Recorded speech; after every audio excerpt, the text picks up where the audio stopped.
Super speciality హాస్పిటల్కి సంబంధించి కొన్ని ఇప్పటికే వాటిల్లో కార్డియాలజీ, ఆంకాలజీ ఇలాంటి హాస్పిటల్స్లో ఎంప్లాయీస్ కోసం రిఫరల్ హాస్పిటల్స్ కూడా చూస్తూ ఉన్నారు. అట్లాగే ఖాళీగా ఉన్నటువంటి హాస్పిటల్స్లో కొంతమంది డాక్టర్లు, స్పెషలిస్టులు లేరని కొద్ది సభ్యులు అడిగారు. దీనికి సంబంధించి ఇప్పటికే నోటిఫికేషన్ కూడా ఇవ్వటం జరిగింది. 11 మంది కాంట్రాక్ట్ డాక్టర్స్ పనిచేస్తున్నారు. మిగిలిన 32 మంది డాక్టర్లకు సంబంధించి నోటిఫికేషన్ ఇచ్చారు. త్వరలోనే వాటిని కూడా పూర్తి చేస్తారు అధ్యక్ష. అట్లాగే 175 మంది పారామెడికల్ సిబ్బంది అంతర్గత నియామక ప్రక్రియలో ఉన్నది. 2026 మార్చి నెలలో చేపట్టడం అవుతాం. పోతే కార్మికుల సంక్షేమం గురించి రిటైర్ అయినటువంటి ఎంప్లాయీస్కి మందుల ఫెసిలిటీ ఉందా లేదా అని అడిగారు. రిటైర్డ్ అయినటువంటి ఎంప్లాయీస్ కూడా మెడిసిన్ ఫెసిలిటీ ఉంది అధ్యక్ష. వాళ్ళకి సిపిఆర్ఎంఎస్ స్కీమ్ కూడా అవైలబిలిటీ ఉంది. రిటైర్ అయినటువంటి ఎంప్లాయీస్ కూడా 8 లక్షల వరకు ఆల్రెడీ వాళ్ళకి ఆ మందులు అవైల్ చేసుకోవడానికి అవకాశం ఉంది. అట్లాగే మిగతా టెర్మినల్ బెనిఫిట్స్ కూడా అన్నీ వాళ్ళు చేయటం జరిగింది అధ్యక్ష. క్యాత్ ల్యాబ్ సంబంధించి ఆల్రెడీ ఇప్పటికే పీపీపీ మోడల్లో పిలిచారు.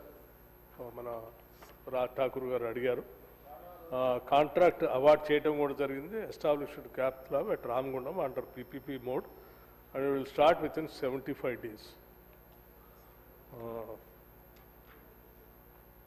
అట్లాగే అధ్యక్ష ఎంప్లాయీస్ సంబంధించి క్వార్టర్స్ గురించి కొనవని సాంబశివరావు గారు అడిగారు. ఆ క్వార్టర్స్ రిటైర్ అయినటువంటి వాళ్ళు కట్టుకోవడానికి ఖాళీగా ఉన్న స్థలాల్లో వాళ్ళకి అవకాశం ఇస్తే కట్టుకుంటారని, ఇది బోర్డులో ఒకసారి నేను మాట్లాడతాను. వాళ్ళకి సింగరేణికి సంబంధించి మాట్లాడి దానికి ఏ రకమైనటువంటి రెస్పాండ్ చేయడానికి అవకాశం ఉందో అట్లా చేస్తాం. నేను సభ్యులకి సింగరేణి పరిసర ప్రాంతాల్లో ఉన్నటువంటి సభ్యులందరికీ విజ్ఞప్తి చేసేది ఏంటంటే, సింగరేణి ఈ రాష్ట్ర ప్రభుత్వానికి సంబంధించి, ఈ రాష్ట్రానికి సంబంధించినంత వరకు అతిపెద్ద పబ్లిక్ సెక్టర్ అండర్టేకింగ్.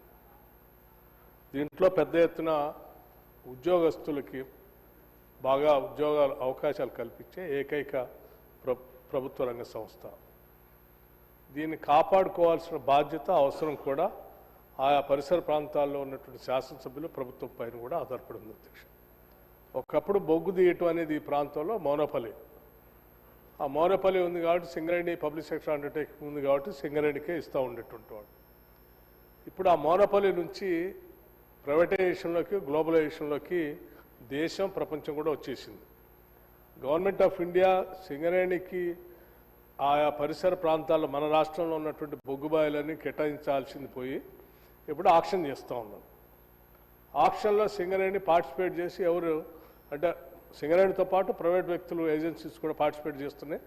ఈ పోటీ ప్రపంచంలో మనం కూడా దాన్ని తట్టుకొని నిలబడాల్సిన పరిస్థితి ఏర్పడింది. అట్లాగే బొగ్గు సప్లై కూడా థర్మల్ పవర్ స్టేషన్స్కి ఈ దేశంలో మిగతా ప్రైవేట్ వ్యక్తులు ఉత్పత్తి చేసేటువంటి బొగ్గే కాకుండా మిగతా ఈ దేశంలో ఉన్నటువంటి మిగతా ఏజెన్సీస్, సంస్థలు కూడా ఉత్పత్తి చేసే బొగ్గు, అట్లాగే ఇంపోర్ట్ చేసుకునే బొగ్గు కూడా సప్లై చేసేటువంటి వ్యవస్థల్ని ఈరోజు దేశంలో అందుబాటులోకి వచ్చాయి.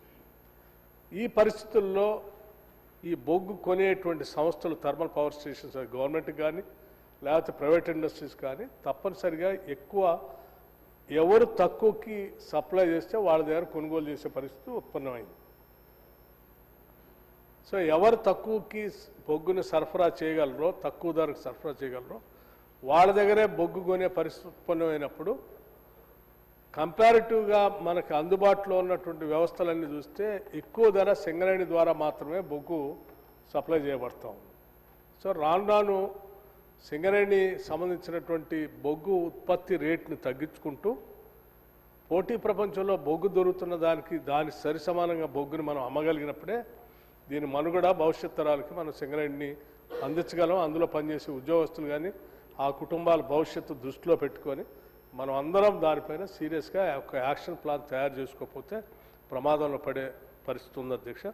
అందుకే నేను గౌరవ శాసనసభ్యులందరికీ సాంబశివరావు గారు ఒక సలహా చెప్పారు. తప్పనిసరిగా శాసనసభ సమావేశాలు అయిన తర్వాత ఒక వారం 10 రోజుల్లోనే ఆ పరిసర ప్రాంతాల్లో ఉన్నటువంటి శాసనసభ్యుల్ని, మంత్రుల్ని, అట్లాగే సింగరేణి సంబంధించిన సిబ్బందిని, సిఎండితో సహా డైరెక్టర్స్ అందరిని పిలిచి సింగరేణి పరిస్థితి ఇప్పుడు ఎట్లా ఉంది, భవిష్యత్తులో ఎట్లా చేయాలని మీ అందరి ఆలోచనలు కూడా పరిగణలో తీసుకొని చేస్తామని చెప్తూ, సింగరేణి ఉద్యోగస్తులు మాత్రం సాధ్యమైనంత మేరకు వెల్ఫేర్ దాంట్లో ఎటువంటి ఇబ్బంది లేకుండా చూస్తా ఉన్నాం అధ్యక్ష.